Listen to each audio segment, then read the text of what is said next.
Action. Welcome to this episode of the Weekly Wind Down. I have a very, very special guest with me today. As promised, ladies, I said I was going to get some males on this show. And so today, I really thought it was important to bring a good friend of mine on the show because we always think of single parents as women. And there are single parents out here that are men. There are men that are parenting alone. And I thought it was very important to make sure that their voice is heard and that they share a little bit of their experiences of parenting alone with you. So I have a special guest. His name is Carlos Johnson. Carlos is a phenomenal single father.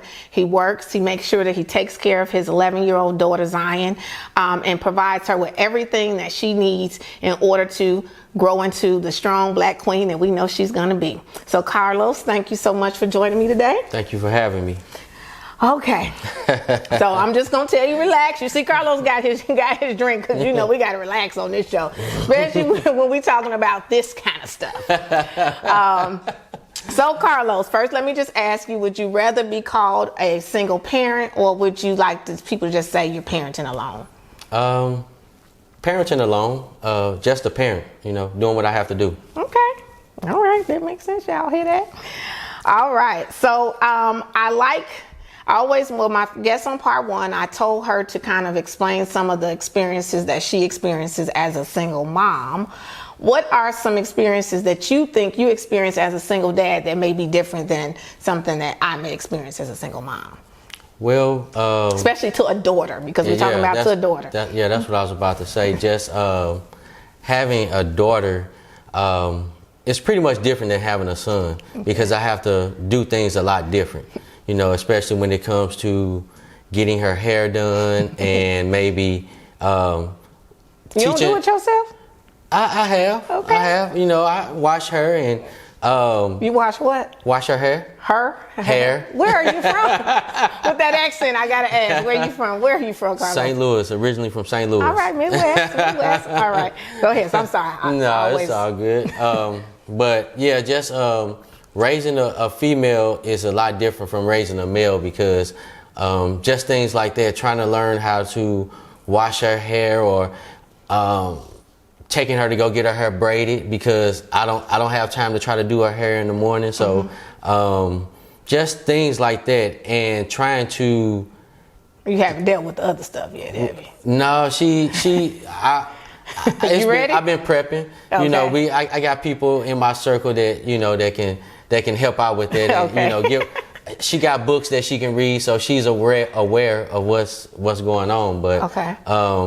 And just that's one of the main things when she was younger, trying to teach her how to bathe herself. You know, because females is not like a little man. You know, it's pretty much hop in, do what you gotta do, and hop out. A female has to take care of, you know, do a little bit more, right, just to make sure that they're ready. And it's been a challenge. It's been a challenge. Okay. And so have you? I know I said at the beginning of the show that your daughter's 11. Have you been parenting her by yourself since birth, or how long has it been that you've been a single parent? No, I actually have had her since she was about, I would say about 5 or 6. I would say about 6. Okay. Since kindergarten, basically. So were you married to a mom? Yeah, we were married, and we separated. We separated for a while, then tried to make it work again. Went to counseling and everything. Everything wasn't how it should have been, so we ended up going back through the whole scenario, going through divorce or whatnot. So after that, I basically did what I had to do, because I didn't really want to try to make it seem like, oh, she's just mine. But you know, sometimes not all women, but some women try to be vindictive and try to do certain things. So I wasn't gonna let that, you know, let her pull that over my head and try to just take over the whole situation and take control of it.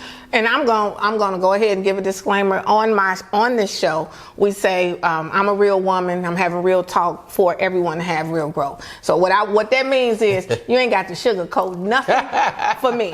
Okay. Say what you mean, because you ain't talking about me, so it ain't. You know what I'm saying? It ain't gonna really hurt me at all. So definitely go ahead and say what you mean. I'm pretty sure it's things that other men have went through.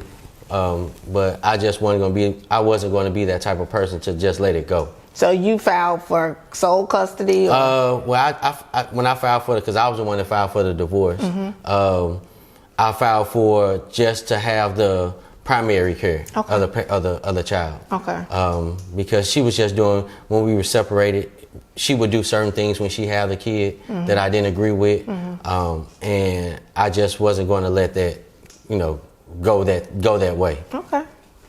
Well, it takes a strong man to even care. I'm just going to be honest with you, because a lot of men, aka my baby daddy, would not even be concerned with what, especially if being concerned meant that they had to have the child all the time by themselves. Right. So and a lot of people, and I've heard it, some people be like, man, I just pay the child support and just get on about my way, and just do what I can. But I wasn't gonna be that person to be like, I just pay the child support, because I knew I wanted to take care of my child.